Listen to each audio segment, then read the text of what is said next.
me, you have to go with what you love, and whatever it is that you love, you'll find money will attract to you, but it's a lot of hard work. But for me, starting the entertainment company, I hire a lot of teenagers, as well as artists, actors, dancers, singers, models. We put on a lot of different plays, a lot of different performances throughout the city. But I try to teach each one of them, basically, you got to follow your heart. If it's something that you already love to do, follow that. And for me, it was acting, it was dancing, it was helping people. And I love to help people. I think, to piggyback off of what Nakia said, there's a Chinese philosopher, I forget his name, but there's a saying that says, if you enjoy what you do, if you love what you do, you never work a day in your life.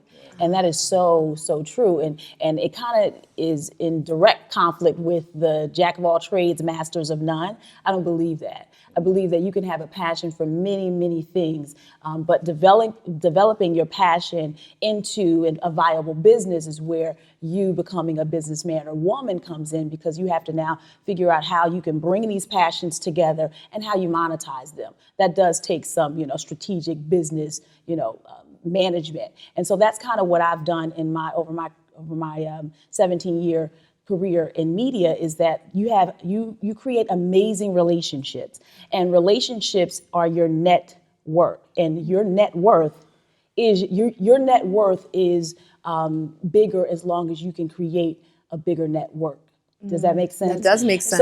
So I've used those relationships to kind of take my hobbies and say, this is what I like to do. And I have an audience. I have a captured audience already of people who are watching, waiting to see what I'm doing next or what I'm doing. And so with my hobbies of creating amazing spaces and home accessories and all of that kind of stuff, I have an audience that's already looking and watching. So I'm using that audience to showcase my other talents and abilities and ultimately create a business for myself.